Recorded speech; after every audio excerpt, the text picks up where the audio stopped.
दोस्तों नमस्कार।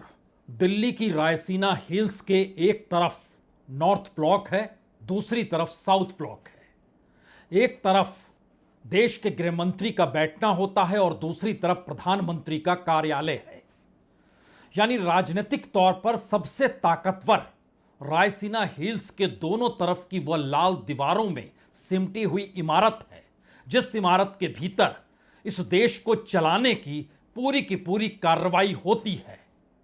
लेकिन आप जानकर हैरत करेंगे कि बीते एक हफ्ते से सरकार के कामकाज की सांसें उखड़ी हुई हैं। राजनीतिक तौर पर जो हालात चुनाव को लेकर और बीजेपी के भीतर से निकलते हुए संघ परिवार के भीतर हिचकोले खाने लगे हैं, उसमें दिल्ली की धड़कनें इस तेजी से बढ़ जाएंगी, इसकी कल्पना कभी किसी ने की नहीं होगी। कम से कम बीते 10 बरस में तो किसी ने नहीं सोचा होगा ऐसी स्थिति आ जाएगी।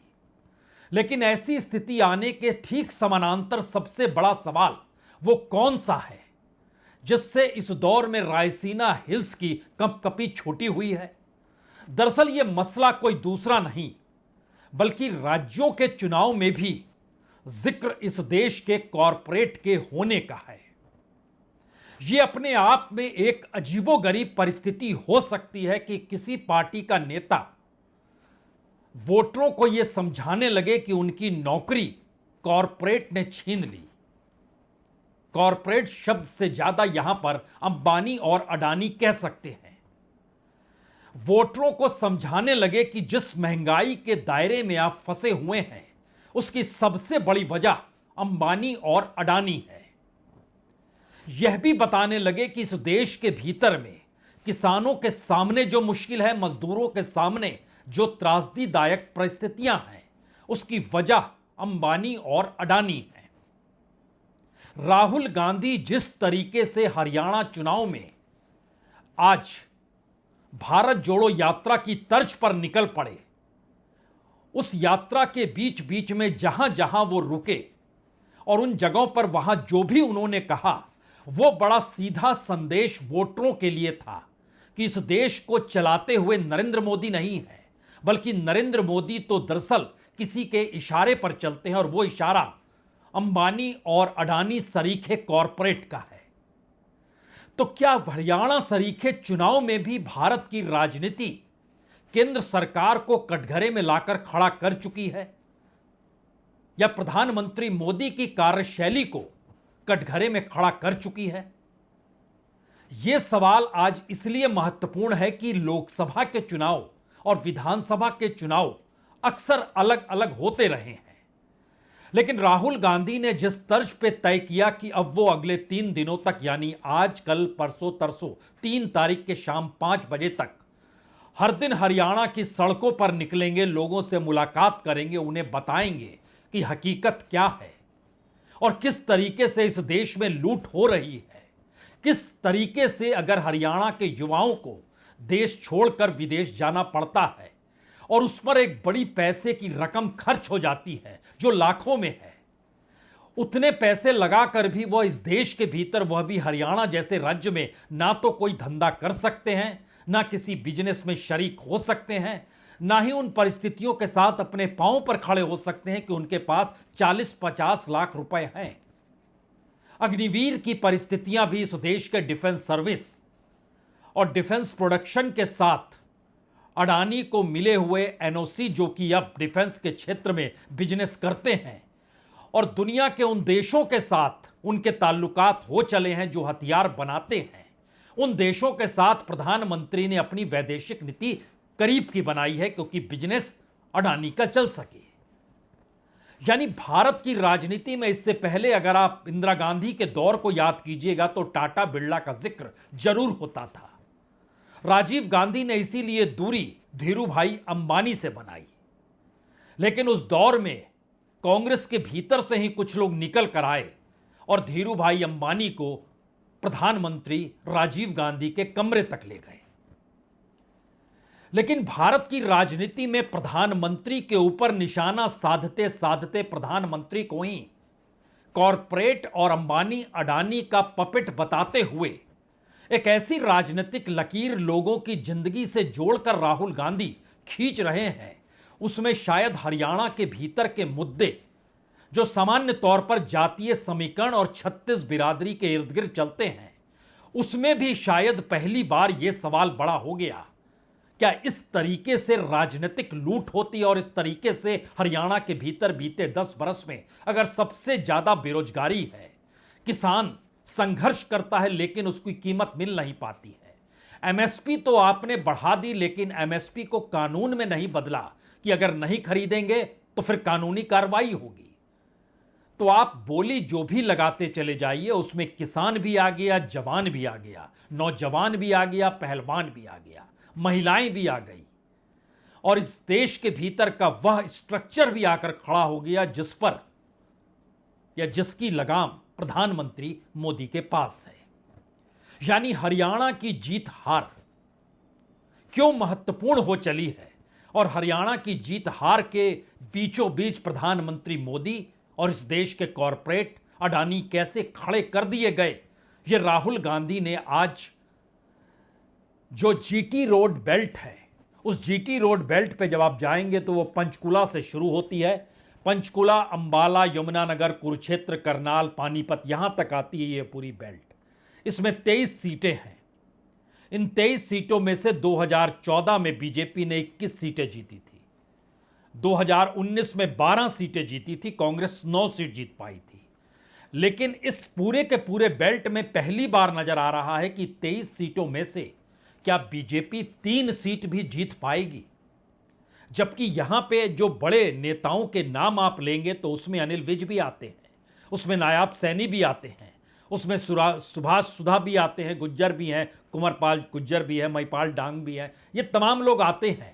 लेकिन अभी तो पहले दिन की यह रैली और यात्रा थी, और इस रैली यात्रा में राहुल गांधी ने 2 मैसेज बहुत साफ तौर पर हरियाणा के भीतर जो उलझी हुई राजनीति थी उसमें दे दिया। पहली बात तो यही कह दी कि यह कांग्रेस है और मैं कांग्रेस की अगुवाई कर रहा हूं, यानी जिस राजनीति को मैं साधना चाहता हूं, जिस तरीके से चाहता हूं, उसमें सभी की भागीदारी होनी चाहिए। यानी अभी तक जो मैसेज था, क्या ये भूपेंद्र सिंह हुड्डा की कांग्रेस है, यह सिर्फ जाट समुदाय की कांग्रेस है? उनसे हटकर शैलजा एक दूसरे रास्ते चल पड़ी थी और माना जा रहा था कि दलित वोट बैंक बिखर जाएगा। 21% दलित वोट है, और अगर नेताओं के आश्रय वोट चलते हैं तो यकीनी तौर पर जब वो शुरू में प्रचार पर नहीं निकली तो वो थम सा गया, रुक सा गया। लेकिन आज बहुत ही शालीनता के साथ राहुल गांधी ने, जो हमारे पीछे तस्वीर लगी हुई है, इसमें आप तस्वीर को देखिए, प्रियंका गांधी है, उनके बगल में शैलजा है, उसके बाद राहुल गांधी है, और उसके बाद भूपेंद्र सिंह हुड्डा है। धीरे धीरे राहुल गांधी पीछे हो गए और एक हाथ जो शैलजा के हाथ में था और दूसरा हाथ जो भूपेंद्र सिंह हुड्डा के हाथ में था, दोनों हाथों को उन्होंने मिला दिया।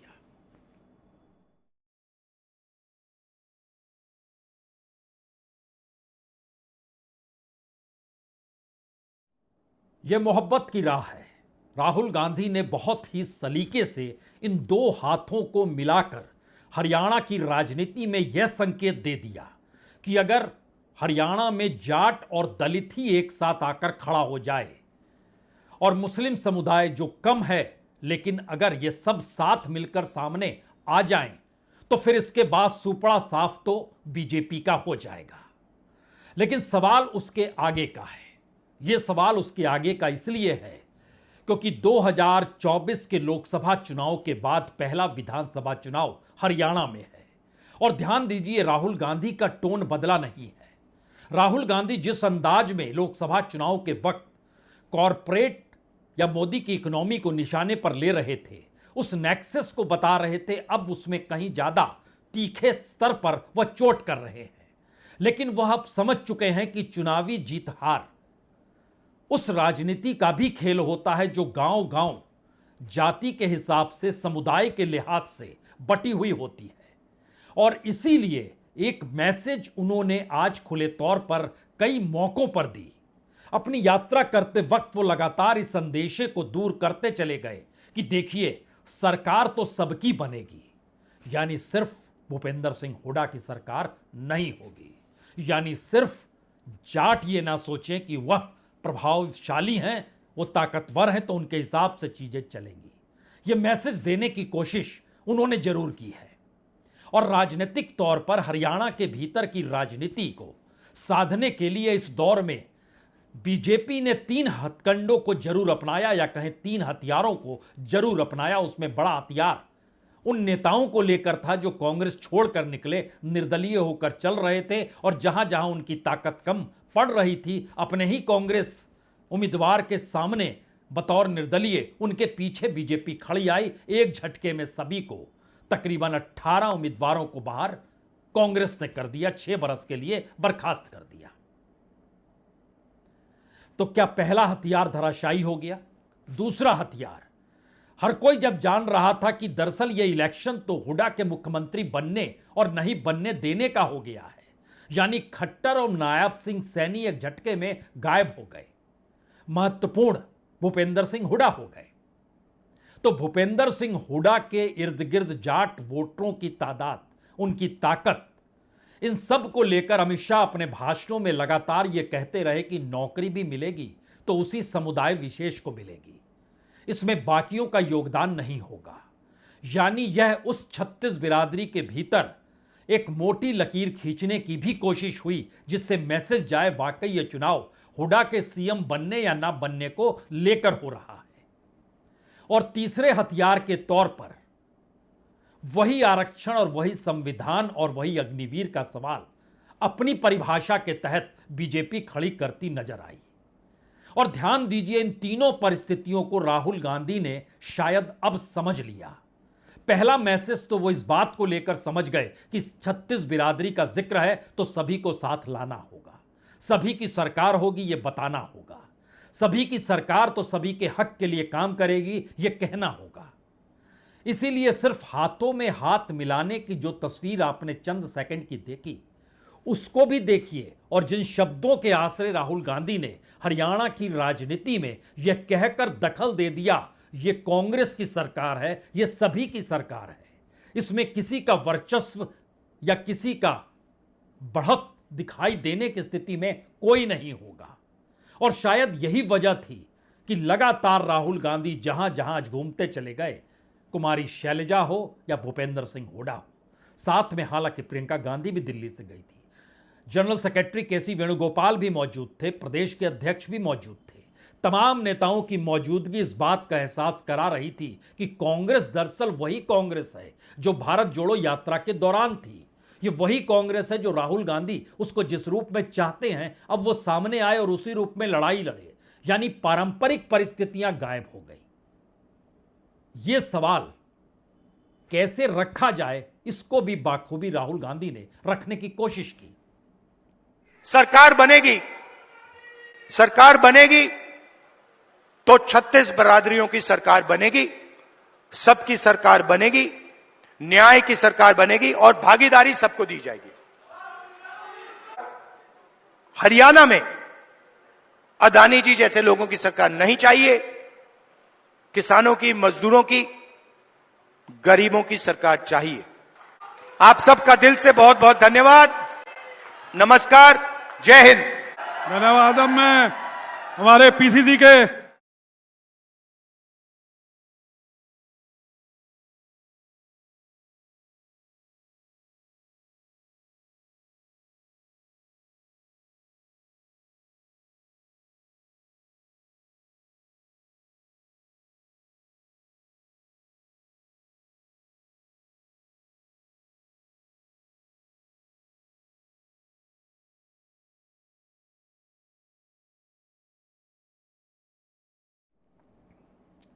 आप कह सकते हैं राहुल गांधी राजनीतिक तौर पर चुनावी राजनीति को लेकर इस दौर में हुनरमंद हो चुके हैं, और शायद यही वो वजह है कि वो दो तरफा लड़ाई लड़ रहे हैं।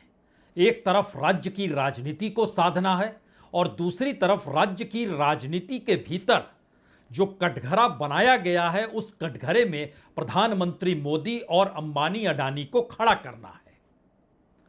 और उसके लिए बहुत जरूरी है कि आप जो धागा पिरोएं उस धागे में वोटरों की वह पूरी कतार हो जो समझने को लिए तैयार हो कि किस तरीके से उनकी अपनी जिंदगी के भीतर अडानी और अंबानी और प्रधानमंत्री मोदी की आर्थिक नीतियां प्रवेश कर चुकी है। सामान्य तौर पर ऐसा कभी किसी चुनाव में, वह भी राज्यों के चुनाव में, आपने इससे पहले देखा सुना नहीं होगा। देखा सुना तो यह भी नहीं होगा कि इस तरीके से 3-3, 4-4 दिनों तक कोई यात्रा करे। जो नजारा आज यात्रा में था तो जाहिर है वो अगले दिन यानी कल, परसों, तरसों भी नजर आएगा। इस यात्रा की भीड़ देखकर आपके जहन में एक सवाल हो सकता है कि बनारस की गलियों में आखिरी दिन चुनाव प्रचार, चाहे 2014 हो या 2019 का लोकसभा चुनाव प्रचार हो या फिर 2024 ही क्यों ना हो, प्रधानमंत्री मोदी इसी तरीके से गलियों के भीतर घूमकर आखिरी वक्त में उस पूरे माहौल में अपने अनुकूल करंट पैदा करने की ताकत रखते थे। लेकिन क्या वो पूरी की पूरी परिस्थिति और पूरी राजनीति इस दौर में पलट चुकी और राहुल गांधी अब जनता के बीच जाने से कतराते नहीं हैं? वो जान चुके हैं कि लोगों के बीच जाकर ही सियासत को साधा जा सकता है या सत्ता पलटी जा सकती है। तो क्या प्रधानमंत्री मोदी की पूरी राजनीति इस दौर में शिफ्ट हो गई राहुल गांधी के पास? यह पहला सवाल है। दूसरा सवाल उससे कहीं ज्यादा बड़ा है, क्योंकि प्रधानमंत्री मोदी अपनी यात्रा के बीच में कहते नहीं थे, सिर्फ हाथ हिलाते थे, माला फेंकी जाती थी, फूलों की पंखुड़ियां बिछाई जाती थी और उस भीड़ और समूह के पीछे गायन करने के लिए पूरा का पूरा इस देश का मीडिया लग जाता था और बताता था क्या चकाचौंध है, किस तरीके की परिस्थिति है, कितनी बड़ी भीड़, तादाद, सब कुछ बताया जाता था। राहुल गांधी की यात्रा को लेकर कोई बता नहीं रहा है, लेकिन राहुल गांधी भी यात्रा के दौर में सिर्फ लोगों से जुड़े मुद्दे ये कहकर नहीं उठा रहे कि आप हमें वोट दीजिए। वो कह रहे हैं उस सत्ता को पलट दीजिए जो अंबानीज और अडानीज के पास है। उस सत्ता को इसलिए बदल दीजिए क्योंकि इस देश के भीतर में संविधान ने सबको बराबर तो माना है, लेकिन आर्थिक नीतियां कुछ प्रधानमंत्री मोदी की ऐसी बन गई जिसने इस देश की राजनीतिक सत्ता को पाने के बाद इस देश के लोगों के अधिकारों को ही छीन लिया, उनकी जेब में रखा पैसा भी निकाल लिया और उनके जेब में कोई पैसा ना आए इस पर भी अंकुश लगा दिया और पूरा लाभालाभ अपने नेटवर्थ को बढ़ाने में लग गए। और इसके लिए कैसा उदाहरण कोई किस रूप में दे सकता है? अग्निवीर का उदाहरण था, किस तरीके से पेंशन खत्म करने के लिए अग्निवीर प्रणाली आई और डिफेंस में अडानी की कंपनी आ गई, उदाहरण दिया गया। किसानों को लेकर था कि एमएसपी तो है लेकिन खरीद करने वाला कोई नहीं, तो आप कानून बनाते नहीं है। इस दौर में युवाओं को लेकर सवाल थे कि किस तरीके से युवा के लिए मौका ही नहीं बचा कि वह अपनी ही घर की जमीन पर खड़े होकर स्वावलंबी हो सके, वह परिस्थितियां भी छीन ली गई। अब इस प्रक्रिया के भीतर जरा देखिए, इस देश के भीतर हर किसी को पता है सब कुछ सौंपा जा चुका है कॉरपोरेट के हाथों में और आने वाले वक्त में निजीकरण और डिसइन्वेस्टमेंट के नाम पर, यानी प्राइवेटाइजेशन और डिसइन्वेस्टमेंट के नाम पर जो मोनेटाइजेशन का चेहरा है वो लाखों करोड़ों का है। इस देश की बनती हुई हर नीतियों के पीछे इस देश का कॉरपोरेट है, उसका लाभ है। लेकिन हरियाणा के लोगों के साथ और उनके जहन में इस देश के जो खलनायक हैं उनको कैसे रखा जाए, जो नायक के तौर पर दुनिया के सामने पेश आते हैं, वो हरियाणा जैसी जमीन पर चुनावी दौर में समझ लें कि किस प्रक्रिया के तहत कैसे काम होता है। यह उदाहरण राहुल गांधी लोगों के बीच खड़े होकर दे रहे हैं। तो जरा इस हुजूम को देखिए जो मौजूद है और उस हुजूम के भीतर राहुल गांधी के इस बोलने को देखिए।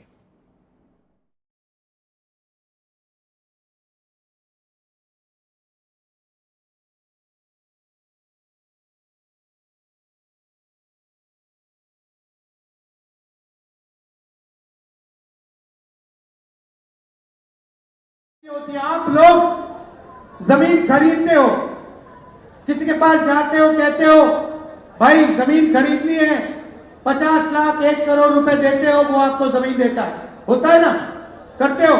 अदानी जी को जमीन खरीदने की जरूरत नहीं होती। अदानी जी जाता है, कहता है भैया मुझे ये जमीन अच्छी लग रही है, मोदी जी कहते हैं भैया विकास के लिए इसको अक्वायर करना पड़ रहा है, अक्वायर हो जाती है। अदानी को कोई कंपनी अच्छी लगती है, कहता है भैया बंबई का एयरपोर्ट मुझे अच्छा लगता है, चलो देव मुझे, मोदी जी बंबई का एयरपोर्ट पकड़ा देते। पूरा का पूरा काम 20-25 अरबपतियों के लिए किया जा रहा है। उनके लिए कुछ भी करा जा सकता है, जमीन दी जा सकती है, एयरपोर्ट दिए जा सकते हैं, पोर्ट दिए जा सकते हैं। भाइयों और बहनों, आपको मालूम है कि हरियाणा में ड्रग्स आगे बढ़ते जा रहे हैं, फैलते जा रहे हैं। मैं आपसे पूछना चाहता हूं, जब अदानी के मुद्रा पोर्ट में 3000 किलो हेरोइन पकड़ा गया था तो नरेंद्र मोदी जी ने अदानी में क्या कार्रवाई की? मुझे आप बताओ, जो वहां ड्रग्स पकड़े गए उस पर कौन सी कार्रवाई हुई? यह करप्शन की नई परिभाषा है, आप कह सकते हैं ऑर्गेनाइज्ड क्राइम है ये। आप कह सकते हैं इस देश के भीतर में करप्शन भी सिस्टम का हिस्सा कैसे बना दिया गया, और पॉलिसी मेकर्स ने सोचा कि इसी तर्ज पर इस देश का विकास हो सकता है। यह कल्पना इससे पहले कभी ने किसी ने की नहीं होगी। लेकिन जरा सोचिए इस दौर में कि जब करप्शन का जिक्र होगा और ऐसे वक्त पर हरियाणा में देश के रक्षा मंत्री राजनाथ सिंह पहुंचे और वो जिक्र करने लगे करप्शन का, ये कह के कि कांग्रेस के दौर में कितना करप्शन था। मौजूदा वक्त में किसी भी एक नेता के ऊपर, जो बीजेपी का नेता, मंत्री, संतरी जो भी हो, किसी पर कोई आरोप नहीं लगा है। तो यह अब समझना होगा कि जिन पारंपरिक राजनीति का जिक्र करप्शन के तौर पर इससे पहले होता था, और मौजूदा वक्त में करप्शन जब ऑर्गेनाइज्ड वे में पॉलिसी के हिस्से में जाकर शामिल हो गया है, तो फिर कोई क्या कह सकता है? क्योंकि कर्नाटक के भीतर अदालत को कहना पड़ा कि वसूली की गई इलेक्ट्रल बॉन्ड को लेकर, और देश के वित्त मंत्री बीजेपी के अध्यक्ष यानी निर्मला सीतारमण और जेपी नड्डा, और इतना ही नहीं, ईडी, इन्फोर्समेंट डायरेक्टरेट और राज्य के जो प्रदेश अध्यक्ष बीजेपी थे, सबके खिलाफ एफआईआर दर्ज होनी चाहिए, और एफआईआर दर्ज परसों हो गई। एफआईआर दर्ज हुई है वसूली को लेकर, जो इलेक्ट्रल बॉन्ड के जरिए इस देश में तकरीबन 14,000 करोड़ का खेल हुआ है, जो गैर कानूनी अकाउंट है, गैर कानूनी पैसा है, जिसको सुप्रीम कोर्ट ने कहा उस पैसे की उगाही कोई कर नहीं रहा है कि पैसा अगर गैर कानूनी है तो वापस लिया जाए, उन कंपनियों के हवाले किया जाए जिन कंपनियों को दबाव में पैसा देना पड़ा। नहीं, इसकी कोई पहल हो नहीं रही है। लेकिन एक क्षण के लिए राजनाथ सिंह जी को सुनना चाहिए और सुन के समझना चाहिए कि मौजूदा वक्त में मोदी सरकार अगर सिर्फ लोकसभा चुनाव के मद्देनजर कटघरे में थी, अब राज्य दर राज्य वो कटघरे में खड़ी होगी। यह किस मुंह से बात करते हैं लोग? कांग्रेस के लोगों के अंदर जो हिम्मत है, 10 साल से हमारी सरकार केंद्र में चल रही है, एक भी भ्रष्टाचार का आरोप लगा दे। अब कोई ये तो कह नहीं सकता है कि राजनाथ सिंह मासूम हैं, वो नहीं जानते हैं, या फिर इस दौर में राजनीति इतने दबाव के साथ और इतनी तीखी हो गई कि कांग्रेस के अकाउंट को फ्रीज करना तो दूर की बात थी, इस दौर में अपने कैबिनेट मिनिस्टर्स को भी मोदी सत्ता के साथ चलना पड़ेगा, यह उनकी मजबूरी आ गई, कोई कुछ बोलेगा नहीं। और इस दौर में यानी बीते 10 बरस में जिस तरीके की राजनीति साधी गई, उसमें अक्सर माना यही जाता रहा कि दरअसल लोकसभा चुनाव होंगे तब जिक्र केंद्र की नीतियों का होगा। लेकिन राहुल गांधी ने बहुत सिस्टमेटिक तरीके से मौजूदा परिस्थितियों में उस देश के हालात को लाकर लोगों को यह बताने की जब कोशिश कर दी कि देखिए आपके लिए खलनायक कौन है, यह समझ जाइए, तो 2 मैसेज इस देश के लिए बहुत साफ तौर पर अब उभर चुका है। हरियाणा चुनाव के परिणाम भारत की राजनीति पर इसलिए बड़े असरकारक होने वाले हैं क्योंकि हरियाणा के चुनाव खट्टर या नायाब सिंह सैनी के इर्द गिर्द या फिर कुमारी शैलजा या भूपेंद्र सिंह हुड्डा के इर्द गिर्द नहीं रेंगने चाहिए। इस पर मुहर राहुल गांधी ने यह कहकर लगा दी कि दरअसल तमाम मुश्किल हालातों के पीछे प्रधानमंत्री मोदी की नीतियां और यारी जो अंबानी और अडानी के साथ है, या कॉरपोरेट की जो भागीदारी और आर्थिक नीतियों में जो उनका पूरा वर्चस्व है, उसकी लड़ाई है। ये पहला सवाल बहुत महत्वपूर्ण है, क्योंकि इसके बाद महाराष्ट्र के चुनाव भी सामने आने वाले हैं। यानी राज्य दर राज्य वोटर इस एहसास को जीते चले जाए कि वो जिन मुश्किल हालातों में, अगर बैंक जाता है वहां मुश्किल है, शेयर बाजार जाता है वहां मुश्किल है, रोजगार दफ्तर जाता है वहां मुश्किल है, सिलेंडर खरीदने जाए वहां मुश्किल है, कुछ भी किसान एमएसपी पे सामान बेचने की कोशिश करे वहां भी मुश्किल है, तो उसकी जिम्मेदार राज्य सरकार नहीं बल्कि केंद्र की नीतियां हैं, क्योंकि बीजेपी अपने आप में एक यूनिट है और उसकी अगुवाई करने वाला व्यक्ति शीर्ष पर है जो प्रधानमंत्री है। यानी हरियाणा चुनाव के बीच एंट्री प्रधानमंत्री मोदी की हो, चुनाव परिणाम सीधे तौर पर उनके पक्ष में या उनके खिलाफ जाए, यह मैसेज राहुल गांधी दे चुके हैं। दूसरा सवाल, जिस तर्ज पर आज विजय यात्रा की शुरुआत की राहुल गांधी ने, जो अगले 3 दिनों तक चलेगी, यह भारत की राजनीति में रैलियां करना या किसी मंच पे खड़े होकर भाषण देना, उससे हटकर यह पहली बार उस राजनीति की दिशा में जा रहा है जहां पर हर चुनाव में अगर राहुल गांधी लोगों के बीच जाएंगे तो यह मैसेज बहुत साफ होगा कि अभी तक जिन नेताओं को गांव में घुसने नहीं दिया जाता था, जिनको दौड़ाया जा रहा है, कुर्सियां खाली पड़ी हुई हैं, लोग नारे लगा रहे हैं, उन सबके बीच एक नेता ऐसा है जो लोगों के बीच पहल करते हुए, उनकी बातों को रखते हुए बता रहा है कि दरअसल केंद्र में एक रायसीना हिल्स है, जहां पर नॉर्थ और साउथ ब्लॉक है, जहां पर बैठने वाले लोग देश चलाते हैं।